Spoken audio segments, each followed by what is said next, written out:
அனைவருக்கும் வணக்கம். தேர்தலுக்கு இன்னும் ஒரு மாதம் தான் இருக்கு. அதுக்குள்ள திமுக கூட்டணியில் பார்த்தீங்கன்னா ஒரு பெரிய பூகம்பமே வெடிக்குதுன்னு சொல்லலாம். அதாவது இன்னைய வரைக்கும் விசிகாவுக்கு தேமுதிகவுக்குலாம் இன்னும் சீட்டுகள் ஒதுக்கீடு பண்ணாமல் இருக்கிறாங்க. கிட்டத்தட்ட பேச்சுவார்த்தைக்கான குழு ரொம்ப நாளைக்கு முன்னாடியாவே அமைக்கப்பட்டு பல கட்டமான பேச்சுவார்த்தை நடந்து முடிந்தும் இன்னும் முடிவு அறிவிக்கப்படலை. அப்படிங்கும்போது அறிவாலயத்தில் நடப்பது என்னன்னு பார்த்தோம் அப்படின்னா பயங்கரமான ஒரு போர்க்களமாகவே இருக்கு.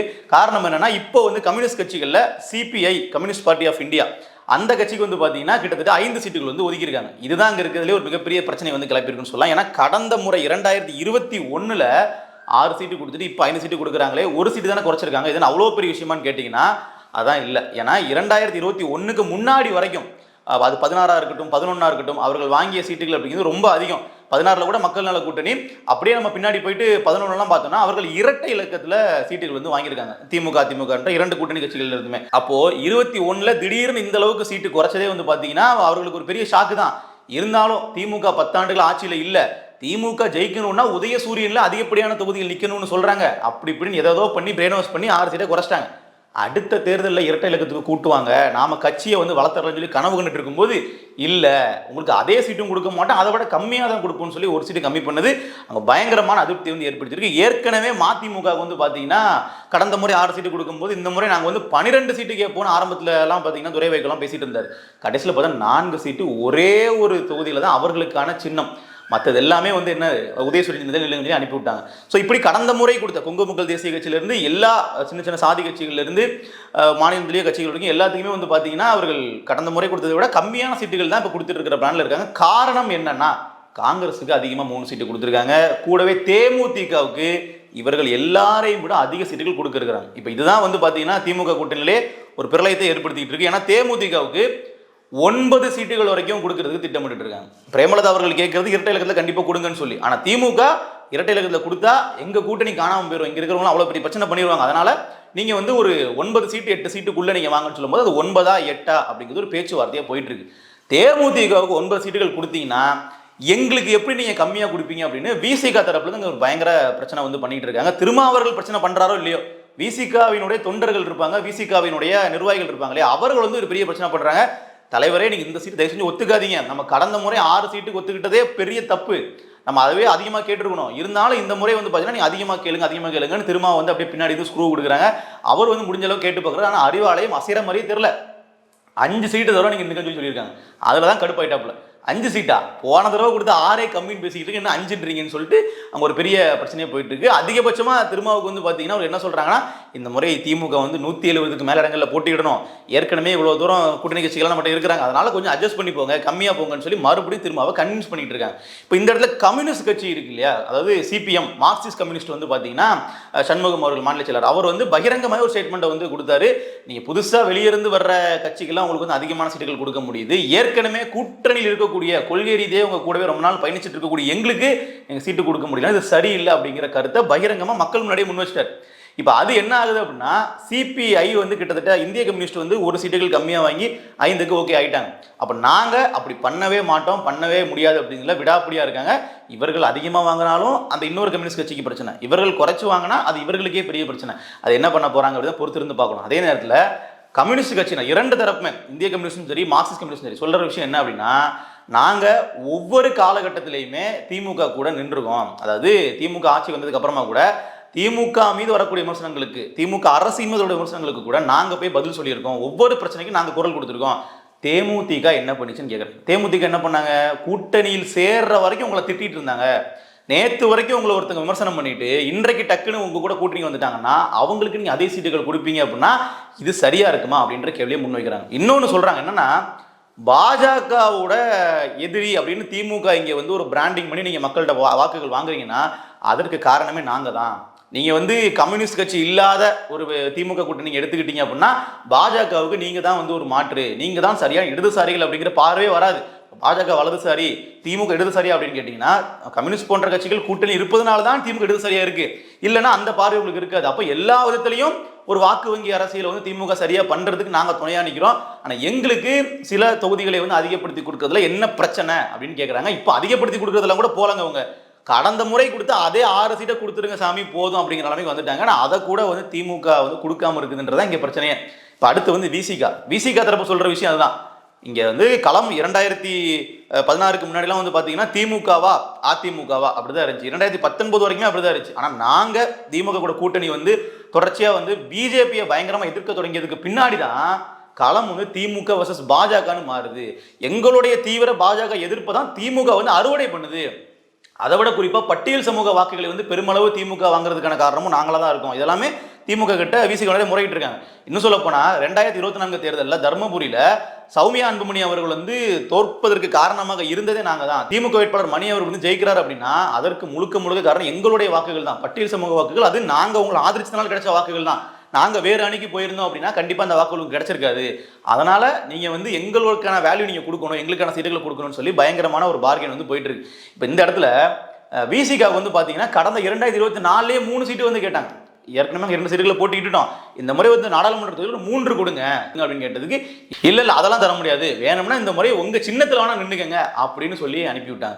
மற்றபடி கூடுதல் தொகுதிகள்லாம் அவர்கள் கொடுக்கவே இல்லை. அவர்கள் கேட்ட பொது தொகுதியும் அவர்கள் வந்து கொடுக்கல.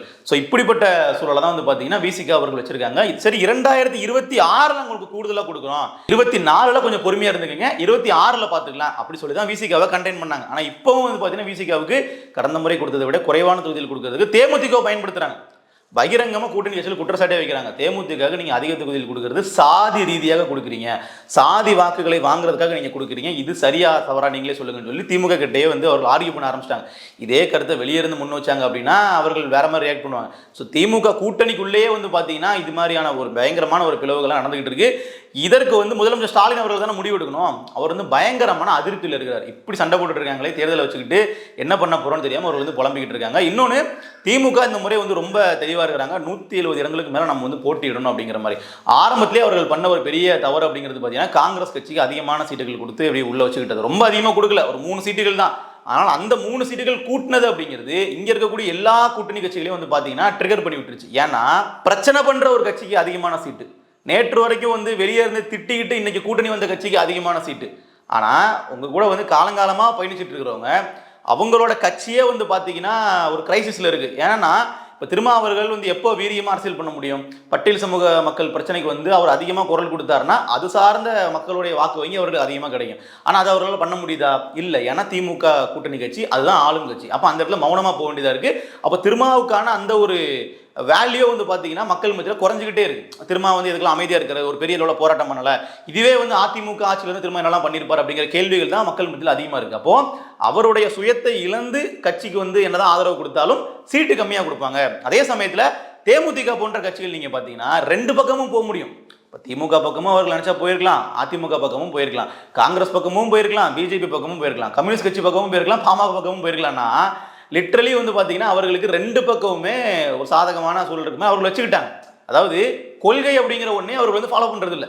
எனக்கு வந்து நான் வந்து ஆரியத்திற்கு எதிரி அப்படின்னு அவர்கள் தேமுதிக தங்களை காட்டிக்கல, நான் வந்து பார்த்தீங்கன்னா திராவிடத்துக்கு எதிரின்னு தங்களை காட்டிக்கல. அவர்கள் 2 பக்கமே வந்து பொதுப்படையாக இருந்துட்டதுனால அவர்கள் ரொம்ப சுலபமாக வந்து பார்த்தீங்கன்னா எந்த பக்கமும் போய்க்கலாம். அதாவது தேசிய முன்னேற்ற திராவிட கழகம்னு பேர் வச்சுக்கிட்டு அப்படி தேசிய பக்கமும் பேரலாம், திராவிட பக்கமும் பேரலாம் அப்படிங்கிற அளவுலேயே அவர்கள் வந்து இருக்கிறாங்க.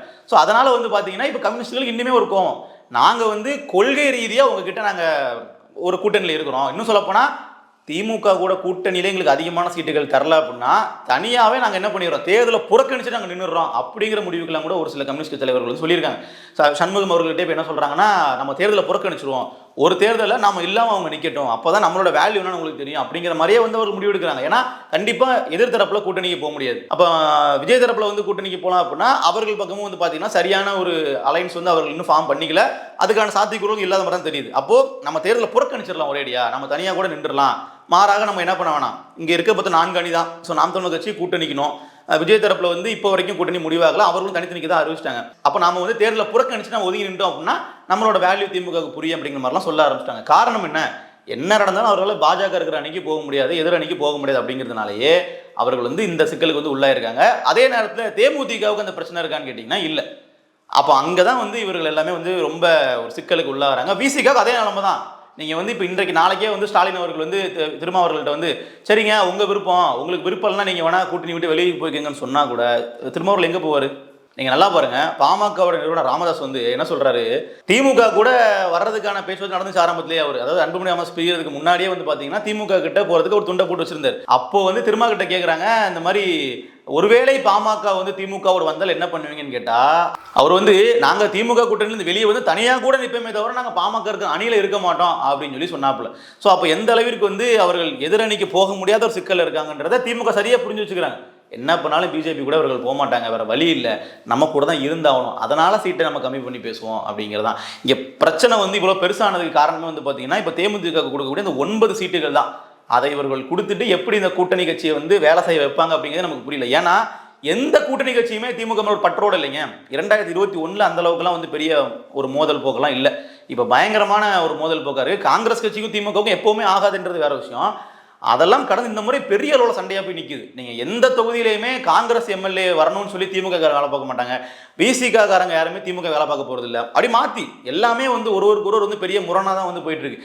மேல்மட்ட அளவில் தலைவர்கள் வேணால் கொஞ்சம் வந்து சுமூகமாக இருக்கிற மாதிரி வந்து பேட்டி கொடுத்துக்கலாம். நேற்றெல்லாம் பார்த்தீங்கன்னா இந்திய கம்யூனிஸ்ட் கட்சி தலைவர்கள் வந்து என்ன பண்ணுறாங்க, எங்களுக்கு 5 சீட்டுகள் கொடுத்துருக்காங்க, நாங்கள் வந்து ஜனநாயகத்தை பாதுகாப்பதற்காக பாசிசத்தை விரட்டுவதற்காக நாங்கள் இப்பெல்லாம் பண்ணியிருக்கோம்னு சொல்லி அவர் லைட்டப்லாம் எழுதலாம். ஆனால் கள நிலவரம் என்னன்னு பார்த்தீங்கன்னா, அனைத்து கம்யூனிஸ்ட் கட்சியினுடைய அந்த தொண்டர்களும் வந்து அதிருப்தியில் தான் இருக்கிறாங்க. நமக்கு ஏன் இவ்வளோ சீட்டு கம்மியாக கொடுக்குறாங்க, நம்ம கட்சி தேஞ்சிக்கிட்டே போகுது. இப்போ நீங்கள் 2021 இந்த கூட்டணி வெற்றி பெறுது. வெற்றி பெற்றதுக்கு பின்னாடியே வந்து பார்த்தீங்கன்னா திருப்பியும் வந்து அவர்கள் வந்து அப்படியே வந்து சீட்டுகள் கம்மி பண்ணிட்டே போயிட்டு இருக்காங்கன்னா எப்படி? இப்போ நீங்கள் மார்க்சிஸ்ட் கம்யூனிஸ்ட் கட்சி எடுத்துக்கிட்டீங்கன்னா கடந்த முறை வந்து 6 தொகுதிகளில் போட்டிடுறாங்க, 2 தொகுதிகள்லாம் வெற்றி பெறாங்க. இதை வச்சுக்கிட்டு தான் திமுக என்ன பண்ணுது அப்படின்னா, நீங்கள் 2 தொகுதிகளை தானே வெற்றி பெற்றீங்க, உங்களுக்கான அந்த ஸ்ட்ரைக் ரேட்டுங்கிறது கம்மியாக இருக்குது, உங்களுக்கான வெற்றி வாய்ப்புங்கிறது கம்மியாக இருக்குது, அதனால் நீங்கள் வந்து கம்மியான தொகுதியில் நின்னாலே போதும் சொல்லி கம்மியாக கொடுக்குறாங்களாமா. ஆனால் உண்மை என்னன்னா 2006ஆம் ஆண்டு கிட்டத்தட்ட 13 தொகுதிகளில் போட்டிட்டு 9 தொகுதிகளில் வெற்றி பெற்றாங்க. 2011 12 தொகுதிகளில் போட்டிட்டு 10 தொகுதியில் வெற்றி பெற்றாங்க. அப்போ அவர்களுக்கான பொட்டன்ஷியல் இருக்குது, அவர்களுக்கான சரியான தொகுதியை ஒதுக்கி கொடுக்கல அப்படின்னு அவர்கள் சொல்லக்கூடிய குற்றச்சாட்டு. நாங்கள் கேட்ட தொகுதியை கொடுக்கல, எங்களுக்கான வெற்றி வாய்ப்பு இருக்கக்கூடிய தொகுதியை எங்களுக்கு நீங்கள் கொடுக்கவே இல்லை, அப்படி நாங்கள் வெற்றி பெறுவோம், இதெல்லாம் பண்ணிட்டு நீங்கள் கடைசியில் நாங்கள் ஜெயிக்கல அப்படின்னு சொல்றதெல்லாம் எப்படி நியாயமா இருக்கும் அப்படிங்கிறது அவர்கள் கேட்குறாங்க. அதனால இப்படி பல பிரச்சனைகள் வந்து போயிட்டு இருக்குங்க. எதுவுமே வந்து பார்த்தீங்கன்னா வெளியே பெரிய அளவில் மக்கள் மத்தியில் தெரியாமே இருக்கு. ஏன்னா திமுக கூட்டணி அவங்க வந்து பல கட்சிகள் சேர்த்து வலிமையா இருக்காங்க, 21 கட்சிகள் சேர்த்து கூட்டணி வச்சுக்கிட்டு திமுக தான் வந்து அசுர படத்தோடு இருக்காங்க மக்கள் நினைச்சுக்கிட்டு இருக்காங்க. ஆனால் அது உண்மை கிடையாது.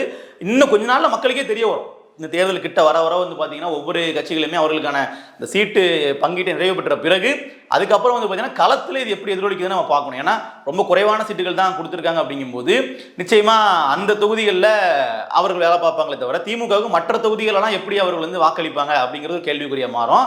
திமுக காங்கிரஸ் இருக்கக்கூடிய தொகுதியெல்லாம் பார்த்தீங்கன்னா காங்கிரஸ் நிற்கிற தொகுதியில் திமுக காரங்களே வேலை பார்க்க மாட்டாங்க. இவங்களை அந்த தடவை தோக்கடிச்சா மட்டும்தான் நமக்கு நிம்மதியாக இருக்க முடியும் அடுத்த வரக்கூடிய காலத்துன்னு சொல்லி அவர்கள் அப்படி இருப்பாங்க. ஸோ இப்படி வந்து எதிரி வந்து வெளியே இருக்கணும்னு அவசியம் இல்லை. கூட்டணி கட்சிகளே எதிரியாக மாறி போய் நிற்கக்கூடிய நிலைமை தான் இன்றைக்கு திமுக கூட்டணியில் இருக்கு. ஸோ இதனுடைய விளைவுகளை வந்து தேர்தல் அன்னைக்கு நம்ம பார்ப்போம். தேர்தல் முடிவுகள் வரக்கூடிய அன்னைக்கு மக்களுக்கே புரிய வரும். நன்றி.